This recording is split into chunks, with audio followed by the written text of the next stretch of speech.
I'm Natasha, and I'm Red. together we are Syllojism, a science, culture, and philosophy challenge podcast on the edge of chaos. This week's challenge was to watch the American historical crime drama TedK. Enjoy!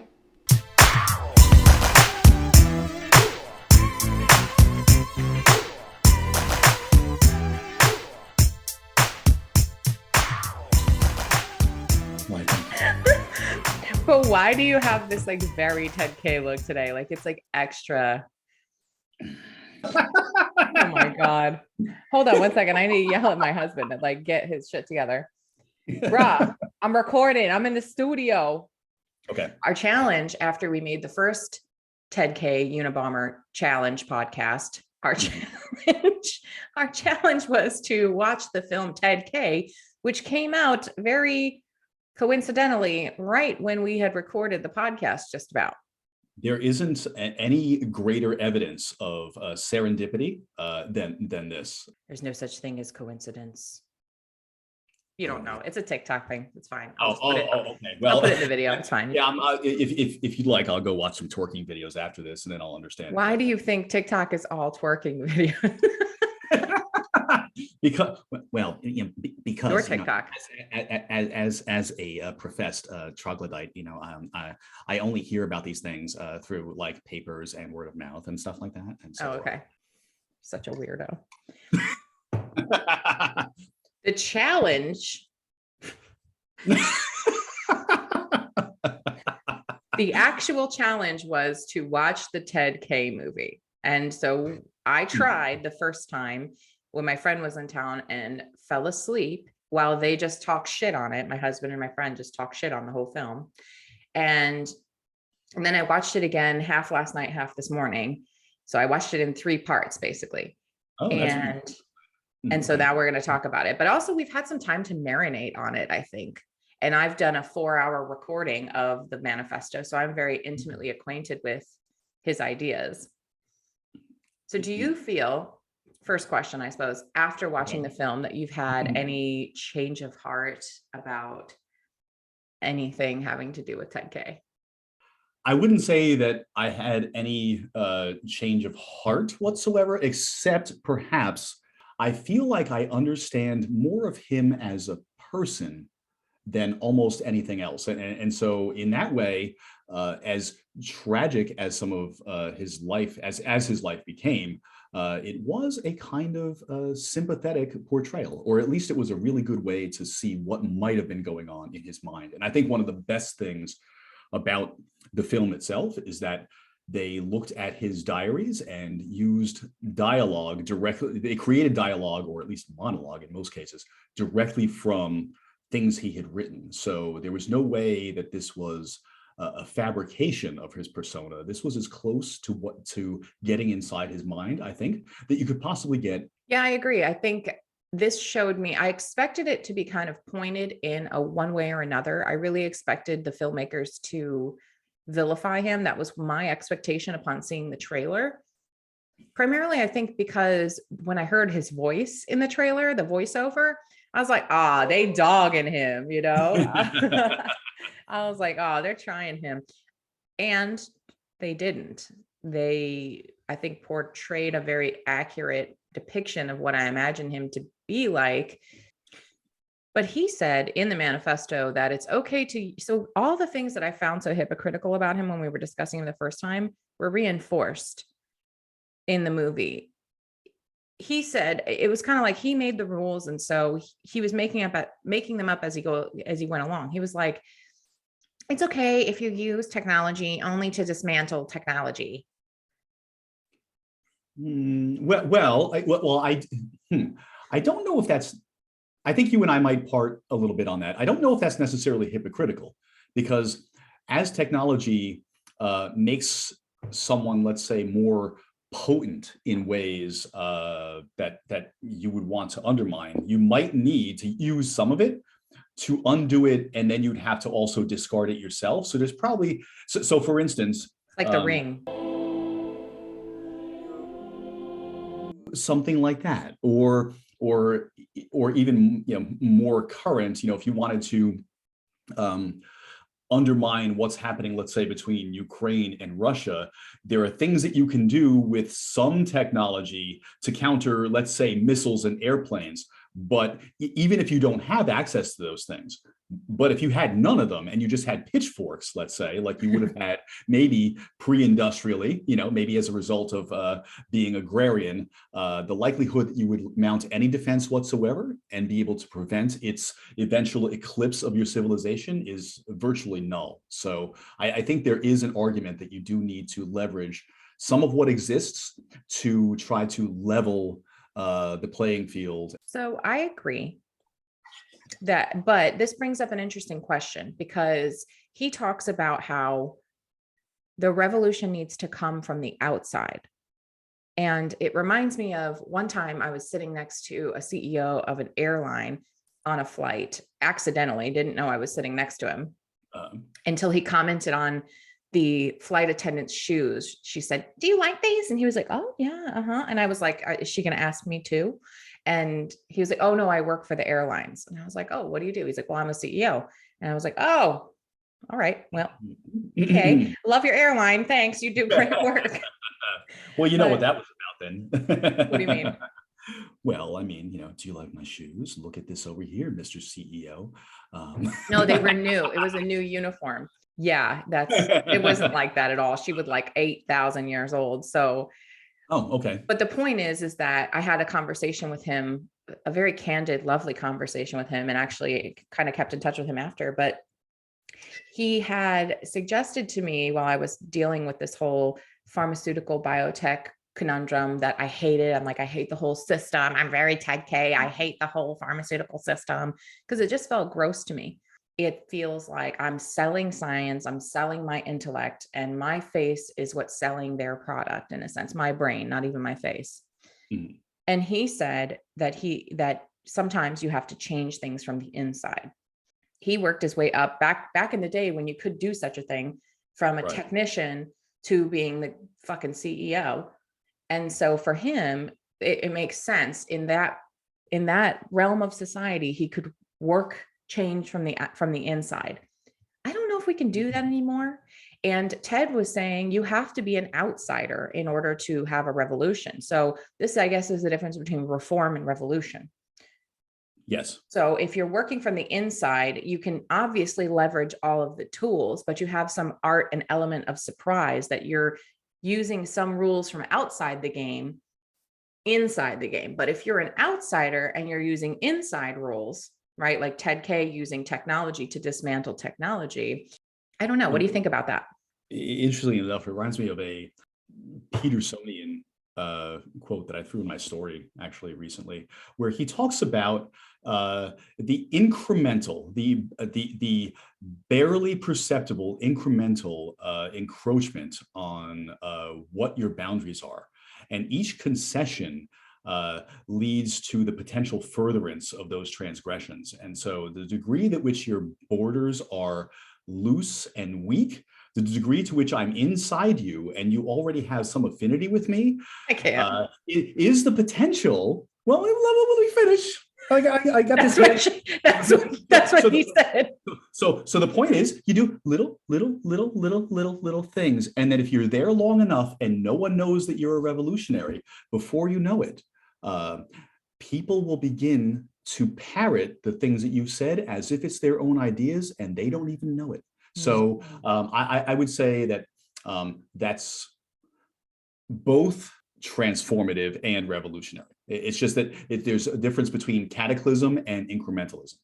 Yes. And I think I'm going to say, if I were to make a judgment on it, you need both to really pull major change.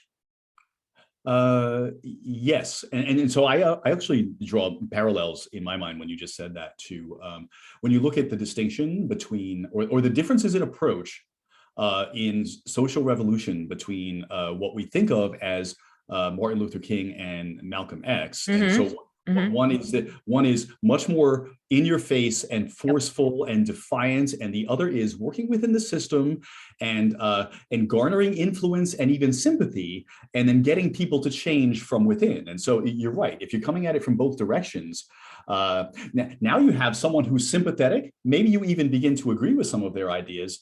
You see the stark contrast with the counter-revolutionary, but you also have some sympathies for their ideas. And before you know it, the pressure from the outside and your internal pressure, where you begin to identify with the revolutionary, ultimately brings about a collapse that is less cataclysmic and more,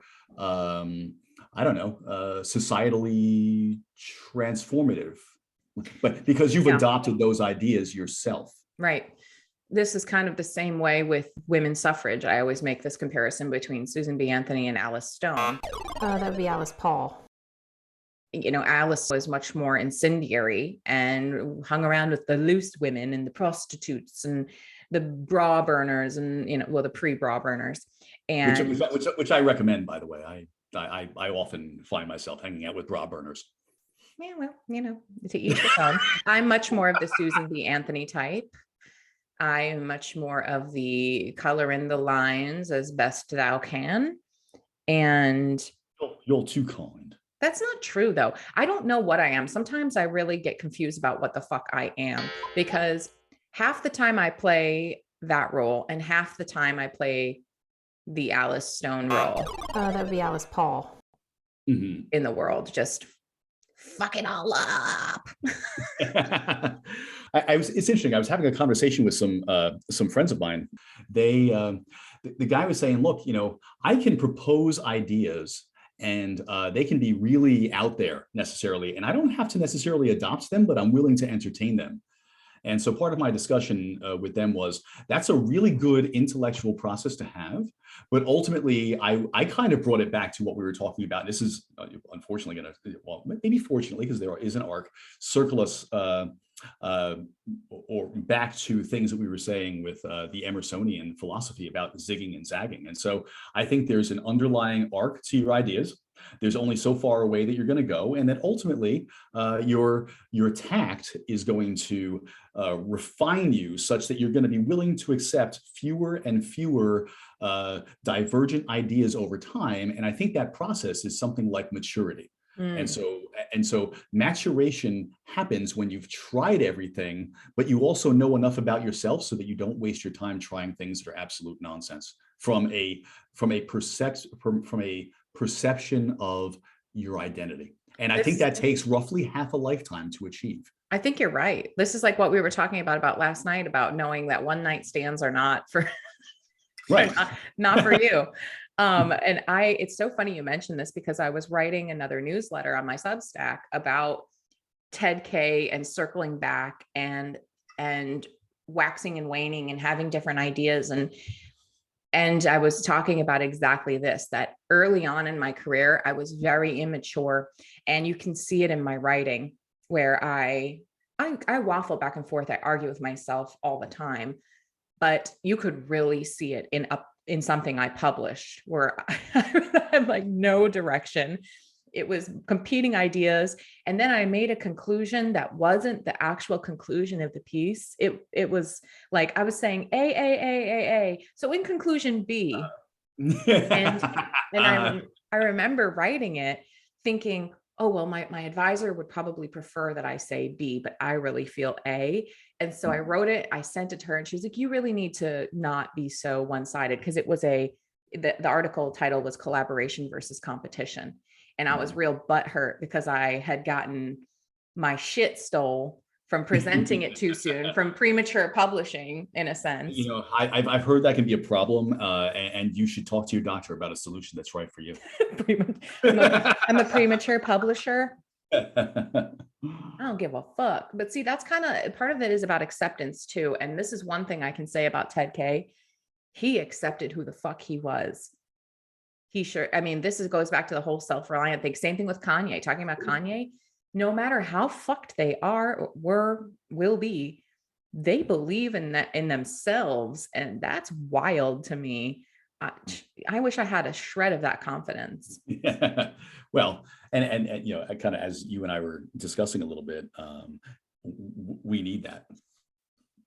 you need that in order to be functional in the world to begin with. I mean, if you think about for instance, almost any job interview you go on for anything in a world that is largely a series of very badly constructed masks that you must wear in order to go somewhere, you need to believe enough in yourself and believe enough in your ability to even imitate those ideas in order to be able to get the position in the first place, because there's no one hired at a level that requires competence that is not exhibiting some high level of self-confidence. A meek person isn't even going to show up, and if they do, they're just going to hedge their statements, and they're not going to present themselves as someone who can drive change or innovate or anything. So there's something fundamental about that we need. And to have it to those extremes might be a particular kind of persona. I mean, I don't imagine that Kanye is not himself also somewhat schizotypal. Did you see the Joe Rogan interview? So I didn't see the Rogan interview. I don't watch Rogan much at all, and I've never been much of a fan of Kanye outside of a couple of songs. But I did think, after you mentioned how you felt about the documentary, that I would take the time to watch it, just because there are things in there that are likely to be pertinent. So even what we're doing now as people just thinking aloud and trying to find a way to be as authentic as we can in a public space. Maybe that can be the next challenge. Watch the Kanye documentary. We'll record an episode on it, because I'm very into it. I like it. And Kanye is just, whatever you say about him, the man is fucking interesting. And so I've watched Rogan only on certain episodes. I tend to only listen to podcasts that I feel like there's some relevancy. Like, I like Lex Friedman, but he's interviewing Mark Zuckerberg, and I'm like, fuck that man. I just started watching that this morning. I was like, well, she's watching the Unabomber film, so what am I going to do? Oh, let me watch, a technocrat. and he said some interesting things, and I only watched like for the first maybe half hour, but then he started to human. Yeah, well, yes. Well, he clearly is a cyborg. He is expressionless. No, he's definitely Botoxing the fuck out of his face, because there's not a single actual human muscular contraction to anything. Exactly. But when he started to veer off into what he thought was the science of how social media doesn't actually enhance polarization, I listened to his rationale. I said, now you're full of shit. I can get behind you on what you're talking about when it comes to the technology and what it's going to be like to have photorealistic avatars and stuff like that. But once you start talking about the effects of social media not having an impact on polarization, because there are some nations in which it doesn't happen, the first thing you have to ask yourself is, well, so in those nations in which it doesn't happen, how free are people to talk? And if there's a monomyth in your culture, and you are also forbidden to talk about certain things in certain ways, are you polarized? Well, yes, you are, but you're not going to see the kind of division you see in the States, where I think that in a lot of ways, the evidence that we are as free as we are is precisely found in the extremes in the polarization, because we can think almost anything and have these opposite opinions, have an open dialogue about it, and find ways to absorb the chaos. The less free your society, the less you will see, maybe radical polarization expressed in Absolutely. a way. Polarization is a consequence of liberalism. I find it to be so. Obviously, I have my own thoughts about mitigation, but I think we have to go through this period. And the question in my mind is, when the fuck did Mark Zuckerberg decide he was going to be just a blatant liar? I mean, I think it was pretty early on. That because he had to lie to himself about a lot of things.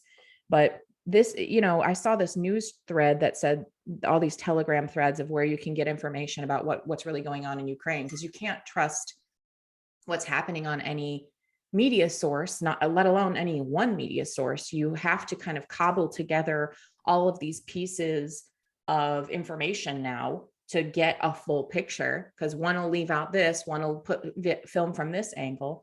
And so there were three kind of sources of news out there right now. There are ones that are pro-Russia, pro-NATO, and then just blatantly like lying, where they're just from the Kremlin, basically. And it's really remarkable that there are people out there in the news business who consider themselves journalists, who blatantly lie about what's happening. And in my mind, Mark Zuckerberg is too smart to actually believe he's telling the truth when he says something like that. And again, I don't want to exalt TedK, but TedK spoke what he thought to be true. He even said in his strategy for creating revolution that in order to create true revolution, you need two types of strategies, one for the true believers and one for the rest. And you can't lie to the rest. You have to be very factual with the true believers, very logical, but you can't just spew out a bunch of lies to everybody else, because anybody can see past the lies. Like what he said is a blatant lie. The whole people who think that the ends justify the means, I hold out hope that they're wrong and that they will fail, because in my opinion, you're not at a true end if you use the wrong means to get there. So yeah, I can agree with that. I think when it comes to Zuckerberg, there are things that I think he might actually be honest about, and some of that is, I think he really does, and maybe this only evolved as the company itself became something worth even talking about in the first place. But I think he does seem, to have a genuine interest in getting people to communicate and facilitating that in some way. And I don't think he wants it to have the kinds of consequences that it does. And I think that he uses some of these studies and lots of rationalization to get away from the impact it's having. I also don't think that any of the companies that created the technologies were prepared for what the interface with the actual human psyche was going to be like. Now, he says in this interview with Lex that he studied psychology and computer science in college. And I'm like, well, number one, and believe me, I'm the least focused on credentialism as there is, but as anyone can be, because I've interacted with only a handful of people where I say that I can see that their credentials have done something for them that isn't just getting them a job. But you dropped out in like your third year. That means you basically had like a basic psychology class, maybe two. I only took one psychology course and I had no idea who was teaching me at the time because he was nobody. But Charles Nagy taught me, and he's since blown up as one of these alt-right figures in, the kind of intellectual dark web sphere. And I remember the things he taught, he was very aggro about his teaching. He gave zero fucks. He was like, pretty much, y'all are idiots, and the ones that aren't are the only ones I care about. We'll see what happens. He gave zero fucks about Psych 101. So he just fire hosed people with psych stuff. So, I mean, he went to Harvard, right? So I'm the same way about credentialism. I don't place a whole lot of value on it, but I will say that there are institutions in this country still remaining that produce decent education, a holistic education, even in the introductory courses. I would say, yes, it's true that you might be exposed to some information and you might be fire hosed with it. And much of what happens in education really is on the part of the student, because no matter what someone throws at you, if you're unable to assimilate it and contextualize it, it doesn't matter what you know. This is the difference between being able to take a test and being able to and being a thinker. And those two things are wildly divergent.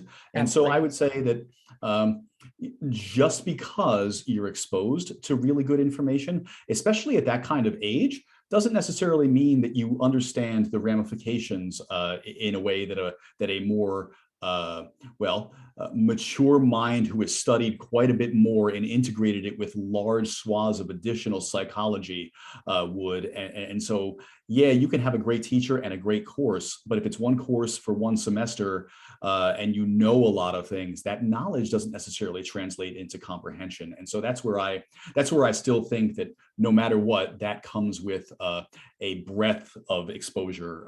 Agreed. And then you want to interlace the information into something that amounts to a way to interpret the human psyche in a paradigmatic way. Agreed. I think you're absolutely right. And I think it almost gives people license, like, Zuckerberg, I didn't know who was teaching me. And I thought I know nothing about psychology. And I was like, afterwards, I'm like, oh shit, I actually remember some things. There were some interesting things that I took from that. Whereas someone like Zuckerberg, who took it at Harvard and already has an inflated sense of self, may have overestimated his own intellect on the human psyche. Yeah. What? Weird. Yeah. Well, yeah. And again, you might even understand the concepts, but when you're making decisions, how much of those are really based in a deep understanding of what the human psyche is? And I think it's this much. Imagine someone who's studied it as a science. And so I have a really good friend who practices psychology, and she's been practicing for 40 years.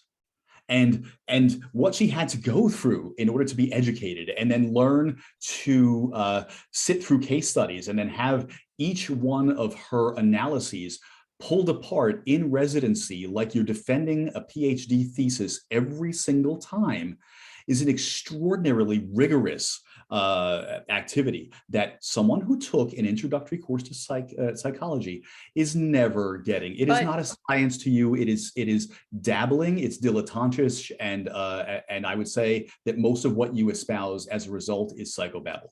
So agreed, it's a pseudo psychology, agreed. But you're talking about something vastly different, which is clinical psychology. I've done work in the realm of clinical stuff. I'm not a clinician in any sense, but I've observed kind of what happens in a clinical setting versus what happens in a laboratory setting or a large scale research setting.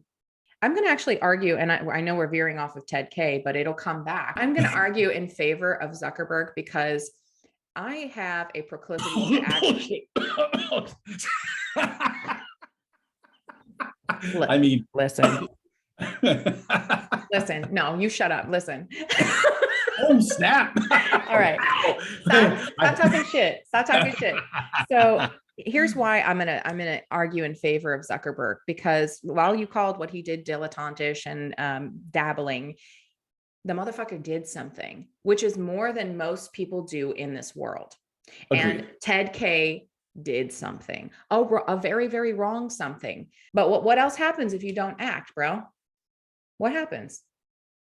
Ain't shit happening. Ain't but, shit. And I would like to say, though, that what you're talking about is two polar opposites who were doers, who may be going about things in the wrong way. One is, clearly to bring down a system that he can foresee is harmful to humanity. Another one who is trying to construct the system that he can foresee might also be part of the downfall of important aspects of humanity. So in reality, what is the difference between someone who brings some attention to himself by doing extraordinarily malevolent things in ways that everybody recognizes as catastrophic, and then someone like Zuckerberg, who is making these things and is using technology to the decrement of the human spirit, to his own advantage and for his own philosophies. So one is more extreme, and you can measure that in ways, but there are ways in which we're being harmed by this interface that are inestimable. Absolutely. But we stand on the shoulders of giants, right? So someone needs to take up for Web3, or, what was Web 2, now Web 3. I mean, Zuckerberg's ideas will die with him, just as Elon Musk's ideas will die with him. It's very few people who actually are able to create a transgenerational movement. And they create even if they create kind of a cult, which I would argue Musk has, Zuckerberg had not in any way. So what I'm saying is the propensity to action is good, even if the action is wrong, because it inspires other people to act and then therefore correct or adjust whatever wrongdoing has been done by the previous person. So I don't disagree with that at all. I mean, we do need to think. We do need, my whole premature publishing is sometimes to my detriment, but sometimes it's just right. I say, just relax, don't do it. That ain't always the vibe. It's a very techno-centric way of looking at business that says something like, you have to be willing to fail. The greatest success emerges from all these attempts to fail, or all these attempts that ultimately fail. But of course, that kind of brings over the tangent of, well, how much luxury does one have to fail and what underpins you? So some people can just take risks because no matter what, they've got something underneath them that supports them in ways that Ted Kaczynski clearly did not. He had nothing. Whereas Zuckerberg can take myriad risks and almost feel no repercussions. And therefore, the philosophy of risk-taking really is proponed by people who can do nothing but take risks. I don't think so, because if you think about the vast majority of people, they're in the middle. The vast majority of people are too scared to take a risk because they've clawed just enough and they don't want to lose it. This is the mediocrity of kind of high achievers, right? They never really achieve Zuckerberg level freedom, and they certainly haven't shitted themselves into the ground to TedK level freedom, both of whom have a lot of freedom to act because their situations will not change either way. Right. So, but most people in the middle, I guess you're right. Okay, I'm going to back up. I said you're wrong, but I think you're right that those people are the ones who are going to drive change on both ends of the spectrum. But isn't it often the minority that create change? So couldn't you imagine someone in the middle who really believes in an idea and actually has something to lose would be much better suited to drive change because they have to make it work. It's the whole, I don't have a plan B. I'm telling you, I've never, ever had a plan B. The economic girly man. I love that. The economic girly man. Yeah. So I don't think a person in the middle is going to do jack shit. It's always someone at the end. It's always the person in the middle finds contentedness, fights for contentedness, maybe slightly more, and then finds themselves in harmony with whatever it is that they've achieved. Very often they might be grateful, although many, no matter what they have, are resentful. See any current activist movement. But so Ted, in a way, I think, was actually much freer than Zuckerberg, because Zuckerberg can do almost nothing but continue to propagate ideas that go in a single direction. And he is at the behest of shareholders, and he must continually perform and manifest a kind of success in a marketplace. Ted had none of those restrictions, could do whatever he wanted to with his moments. And even if we go back to the film, he would say, look, if you have no responsibilities to anyone, basically, you could spend hours just enjoying and your presence in nature and absorbing your surroundings. You wouldn't even necessarily have to be deeply in contemplation, and they would go by and you wouldn't experience boredom because you didn't need distraction from the power of presence. And this brings me to this whole movement for meditation and some kind of spiritual practice that people are making lots of money off of, to tell you basically, here's an app. Sam Harris. I love you, Sam. No, I don't. But seriously, here's an app that you can pay me for that will allow you to make space to just fucking relax. Now, I need to pay someone and use technology in order to figure out how to take 10 minutes for myself and just breathe and try to find where the looker is. Where's the looker in your mind? How fake. How You know, phony. how much bullshit. Now, Ted gets this for free. He can sit there in nature, unconstrained At by what any. price? At what price? You see him, Well, he's like well, kicking the ground. He's all well, pissed off when the yeah, he was a jets little. come by. I think he had some kind It of can happen. sensory integration issue. Where it's either that isolation magnified those noises, but in this film, what they do extraordinarily well is they take the disruption of human noise, and it's aircraft and it's people on dirt bikes and on snowmobiles. And logging, and they just show that the encroachment of this noise is so profound and so total that you get pulled away from your sense of presence in nature.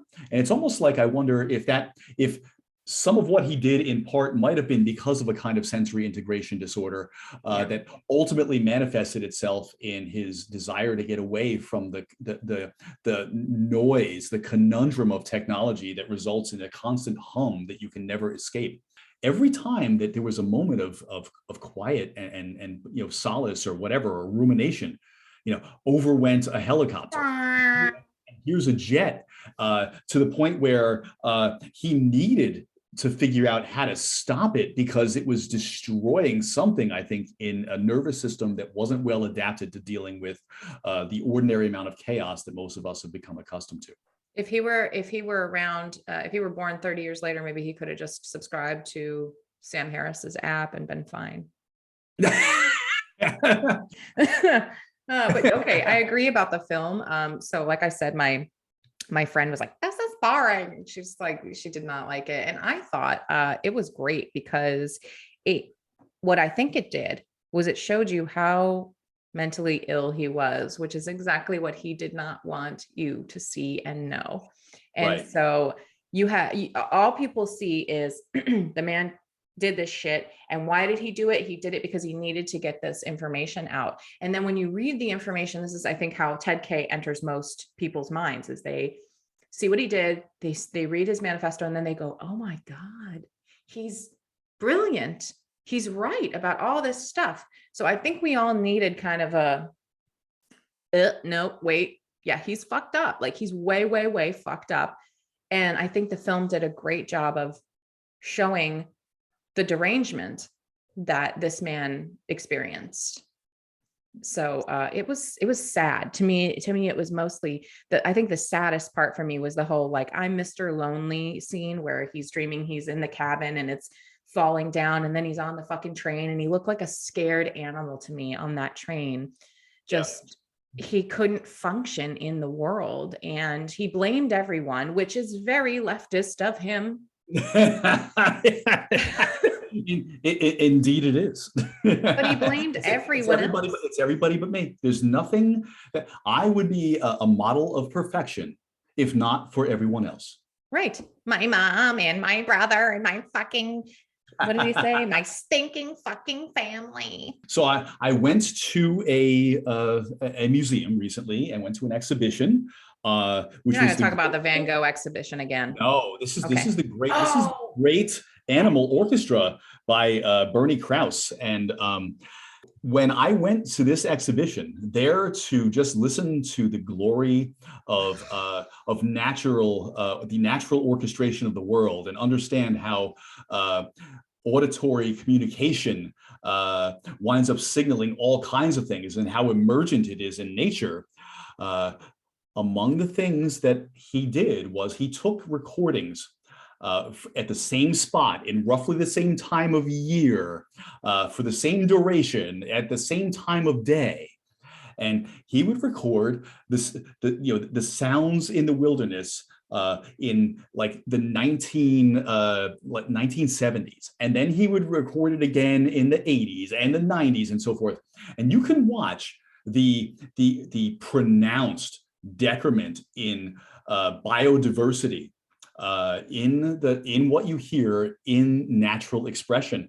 And the most important part was that even if the forest looks untouched, it's pristine, there isn't anything going on there that would suggest that humans have in some way physically destroyed something fundamental to the environment, it's the noise, the human din that drowns out the natural world's symphony and disrupts all kinds of stuff. And so he coined these terms. Krauss coined the terms biophony for the sound that the world makes. The sounds of the natural world. And he came up with another one, anthropophony, which is human noise. And while watching this, watching what happened to nature just as a result of the noise that we make, the background hum that disrupts the natural world's communication and probably mating processes and all kinds of other things. I called it Anthrocauphony. It's the disruptive noise of human machinery that is let's say anorchestral, non-harmonic. There are sounds that maybe are subliminal to us, that are liminal to the creatures who would be listening for them. And so there's a loss of biodiversity just because of noise. And that is a profound realization that I think will stay with me forever. It's rare that you go to an art exhibit and you find that it also helps to inform your perception of the world. This radically changed the way that I feel about noise in general. Well, let's check out a clip.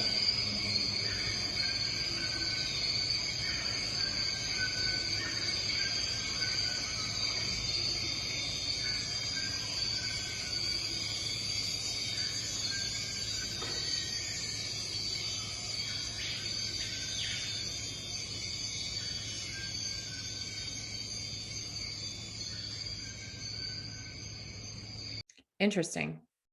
We use these words like the natural world. You know, you called it the difference between the biophony and the anthrophony or the anthrocacophony.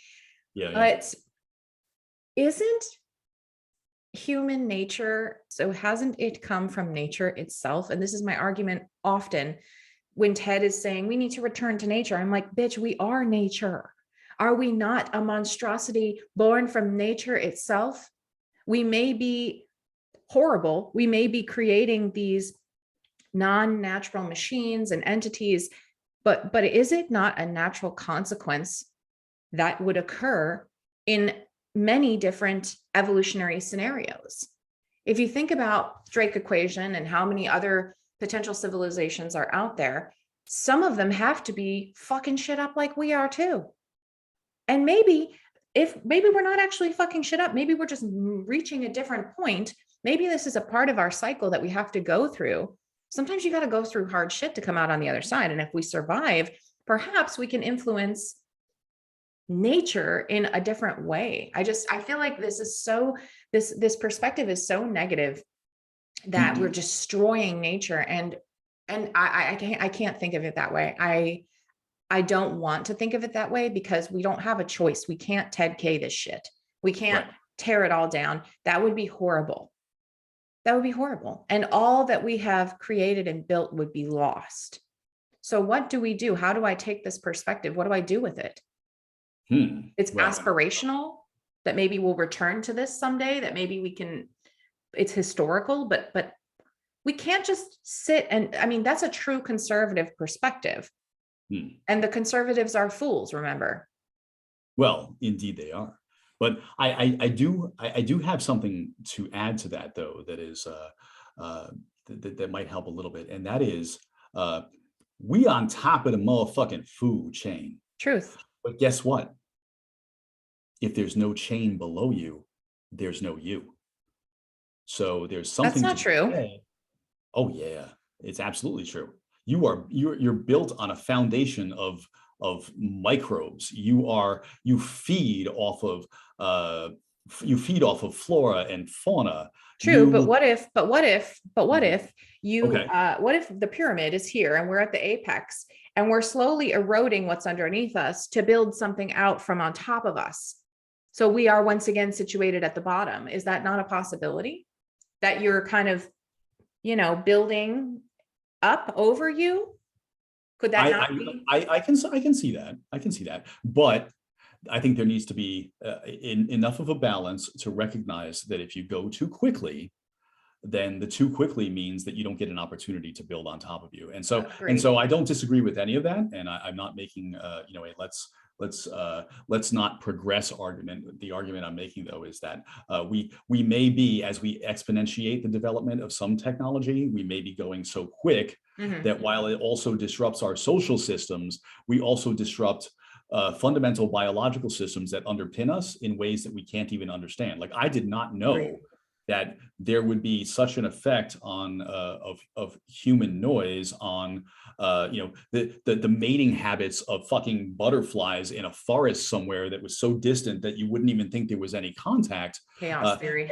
that perhaps it would result in a loss of diversity, and that loss of diversity could in some ways crumble the foundations of what we built. And so I think the problem with all of these things is that unbridled advancement that doesn't take into account long-term thinking, and by long-term, I mean scales of hundreds of years. We need to use the minds that we have and to not think about the next quarter's profits. Right, correct. We need to think about what's going to happen in 1,000 years. Like, really, what would happen in 1,000 years, assuming perhaps that we don't get off this planet, or that we need what's on this planet to survive long enough to allow us to make a transfer, so that we also understand well enough to support ourselves, that isn't just like a bubble and a low resolution biosphere that we hope will sustain us when nothing else is there. I think that someone needs to be thinking so profoundly. Just one person. So probably not Ted Kaczynski, probably not Zuckerberg, but someone. You were talking about someone in the middle. It's someone who has the intellectual means and a lack of extreme catastrophic ideas that would see what it is to sustain us, and that takes it takes a weight of controlled progress. You see this in companies. Incremental. You see this in companies all the time. So I worked for a place one time that was actually very smart about this. So I worked for a place where they deliberately did not allow themselves to grow because they weren't ready. And so they put the infrastructure in place knowing that things were going to come along, and their capacity to control and then predict their growth and be prepared to absorb it without catastrophe was prescient on the level of like Nostradamus. It was good. Interesting. However, you see some companies where all they want is profit, and they're not necessarily prepared to absorb it. And then in the process of absorption, they do things that are to their detriment, and perhaps even lose the opportunity for growth, and then their reputation in the marketplace, and then the struggle to get that back maybe becomes something that's insurmountable. So that, I think, is a great segue to talking about what we were talking about last night, which is the Future of Life world building experiment that we're doing, the contest. And we were talking about controlled growth and planning. The problem with our attention-based economy right now, which almost all tech companies profit off of, and all companies that we're talking about grow based on out of like complete control, they have no control. So the attention-based economy right now is thriving off of virality and exponential growth. And perhaps virality is the problem. We really don't want things to grow like viruses, because truthfully, we're not necessarily at the top of the food chain. If you think about what's at the top of the food chain, it's a virus, because they have the potential to destroy everything. And if we let growth happen in that way, then we're kind of screwed. So this attention-based economy has to find a way to take a back seat. And I wonder if there's not some aspect of Zuckerbergism that we need, because perhaps Zuckerberg knows this. And I think this happens a lot with the elites. They know, or they think they know something in a very Machiavellian way that they have to shelter everyone else from. And so your company, for example, had to take an authoritarian position of saying, we know y'all want the stock price to go up, but trust us, we're going to hold it for a minute. Just hold it. They had to control and know things that the workers did not know in order to allow it to gradually rise. Otherwise, it would have hit a virality potentially that would have subsumed it. So I think there's something to be said about this optimism, like controlled, careful, cautious optimism that we need more of in this world. To steal something from Scott Barry Kaufman. I love Scott Barry Kaufman, even though I disagree with him on a lot of things. I don't think I know anything about him. Oh no, he does the psychology pod. So I've listened to him do this for a long time. He's really good. And he wrote a book called Transcend, which I am reading on audiobook. He has recorded it on audiobook himself. So he's a big fan of Abraham Maslow. So a lot of what he has done is in the realm of creativity and self-actualization. And it just has this kind of very calming presence in the world that I think we need more of. It's not chaotic. It's not hustle culture. It's not doom and gloom. It's cautious optimism that I think we could all use a heavy dose of.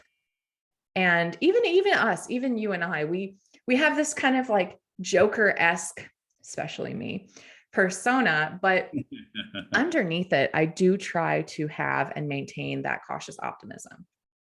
So yeah, I like this idea. And if we did this podcast on the Future of Life world building contest, it would be a series on artificial intelligence, but it would also touch on many other cultural aspects and scientific aspects that we're interested in. And pulling this back to TedK says somewhere towards the end of the manuscript that if humans allow machines to take control, then we're fucked, basically. And he says that he's very intelligent about this, that it won't be like, we'll be like, here, machines, do everything for us. And it won't be like the machines will be like T2, where they're like, we are going to destroy you. It's more like, I could get something to do that for me. I could get something to do that for me. And gradually the erosion of human freedom occurs because we become idiocracy, where we're like, go away, Baton. As you're talking about the idea of idiocracy, the thing that occurs to me with the advancement of AI being able to do a little bit more for us again and again and again until it becomes unnecessary for us to do anything is what happens in nursing homes, where when you're looking at the way that people who are incapacitated and looking at some kind of decline in a way are handled, the best way to handle them is to allow them to do the things that they can, because the more you incapacitate them, the more you accelerate their decline. They must have enough agency. So this is Kaczynski's maybe power process. yes, yes. Idea, but there's also something about this sense of agency and effectuality that that gives you the sense of purpose necessary to continue existing. And so I think there's probably some threshold at which, if you turn everything over to some machine level intelligence, you may suffer a kind of ennui and anomie that drives you into almost the kind of uselessness, like anti-natalist. Like, why be here? Because I literally have no purpose. Okay, the cautious optimist take on this now. Like that was very. Well, I'm just saying that there's got to be, there are things we potential need to be able to continue doing for ourselves, because everything that you take away from yourself that you could or maybe even ought to do reduces what you can do. This may be a natural trajectory. We could potentially change our fate, right? I don't want to get too deterministic, because we know how many inputs there are. There are many things that can happen. So it's not necessarily true that we would go into that state, but if we take a different turn, better things could happen.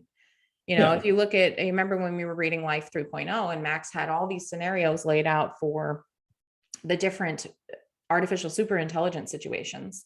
So we are kind of, if we take the perspective going back to civilized to death, we are kind of creating our own zoos, so to speak, but it's like this shifting of the pyramid that I'm imagining that we are standing on top of, and now we're building it up over ourselves.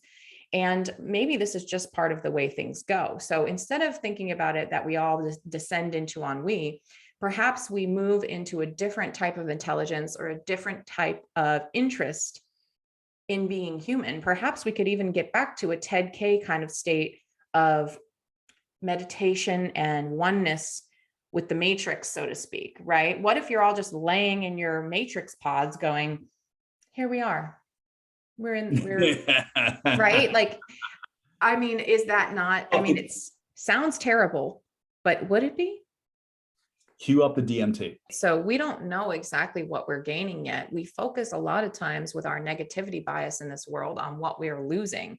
And this is going to bring it all the way back to Kanye, because my husband and I were talking about Kanye. He's like, I'm worried about that man. Like they should put him on suicide watch because, and I'm worried now about doing a podcast on him because we do it on TedK. No. We have to do, there's a rule on this podcast. If we do a podcast on somebody, something bad happens to them. No. We're gonna break the curse. Kanye hasn't made good music in over a decade, so I would say that. No. We're gonna break. I just say that out loud. Yeah. We're breaking the curse. We're breaking the curse with Kanye, and because we have to do it before we do Sapolsky. Like he's a national treasure. We can't. It's timely. So go ahead. I'm fine. Okay. So Kanye, Ken said, I think we should watch him. I'm worried about him because that man had peaked. He had his best-selling album at the beginning of his career, and he has just been trying to grab up power, space, energy, whatever he can as a narcissist to keep feeding himself. He married the crown jewel of the world, right? Which everyone considers the top of the sexual pyramid. I mean, of course, not everyone, but society at large. Yeah. Now what? That man's going to fall the fuck off, right? That's what he's thinking. So we as humans are all in the potential for Kanye's space right now. I have to tell you that I love this idea as you're explaining it, and there is something to when you're at the top, when you reach a point where there's nothing more to achieve, and this goes back to the idea of this whole power process, right? Maybe very often, and maybe this is what's going on in civilization now, there is a self-implosive mechanism that makes it so that you destroy everything so that you can climb again. Maybe I've self-sabotaged on many occasions once I've achieved a certain set of goals. Absolutely. Again, going back to the idea of intelligently designing a future for humans and our interface with technology, perhaps we should architect it such that we don't lose fundamental important things to our biology and our psyche. So people taking first-year psychology classes should not be designing our future. The tendency is toward unfettered progress and novelty. Societal it's level. Pseudo novelty, in my opinion, and well, it is just like every pseudo. And so I think, like, when I think about music, I think about a lot of times how artificial intelligence will take over music, and we will not have music in the same respect that we do. You can already see what's happening when you queue up Spotify, and it just tells you you'll like this, and I'm like, oh, I do like this. AI, machine learning, really not AI, is kind of subsuming our ability to find things for ourselves, to forage for things that we enjoy. And it's doing the job for us, and it will very soon take over the job of musicians. So it's pseudo novelty because we didn't create it ourselves. It's pseudo creativity because it's an extension of our creativity. We built this thing that builds this thing. So it's not by our own hands. So that's what I mean about this pyramid we're building out. We're building things that are away from us, and therefore we're leaving ourselves kind of in the dust. And so we build these machines that build other things that may eventually build other life forms. And where are we? Well, one more idea on music. This is bad. This is fucking bad. We need to stop having ideas. Stop. We need to not have ideas. No more ideas. So here's the thing. Even before Spotify, the music industry itself was already serving as a kind of creativity damper because you already have like the compression wars with sound and so forth. You have an algorithm already prior to any programming for how to make a pop hit and to find something like that. It's already built into the music industry. We have pseudo creativity already in every pop artist because almost every one of them sounds precisely the same. But isn't that because of us? Isn't that because of what we're programmed to enjoy and like as humans? The same chord progressions? How many different ways? No, because music, and I'm going to sound like an old motherfucker right now, but it used to be. So if you listen to music in the 80s, if you listen to music in the 70s, there was so much variety in composition, and artists that were popular had so much variation in the way that they expressed themselves. And it wasn't just about their appearances and so forth. We liked that. And it just became that the industry itself, I think, aside from the artists, decided that in order for us to sign you and make you successful, you're going to make something that kind of sounds a little bit like this. No one could make Bohemian Rhapsody now. We've over-optimized what we like, and it's like hedonistic ennui. Right. And so in that way, I say we're not building from the bottom of a new pyramid. We are deconstructing the pyramid and chipping it away at our own creativity. No, I think we're still building on top of it because we're forcing ourselves now. Look at you. You're in angst. You're suffering right now because you're yearning for I'm yearning for real music. I listen to stuff that's so bizarre because it's the only thing that approximates the creativity of the past. That's what I'm saying. So you yearning for this deconstruction or what is being deconstructed, you're now building something new on top of that with listening to weird and bizarre things, what we are calling pseudo creativity. Like the fucking poles have shifted. We're no longer doing that. We're now doing this, and we're now creating music with machines and other types of algorithms. So what's the difference? I mean, it's vastly different, but it's very much the same. It's just a new kind of creativity. My dog's barking now, so he's saying how do we end this? We were talking about basically media. So this is our first movie challenge that we've done. So maybe the music all makes sense. We're talking about media consumption and fine. I liked hearing the music of the natural world coming from your dogs. Okay. All right. Okay. All right. So Kanye next. Genius.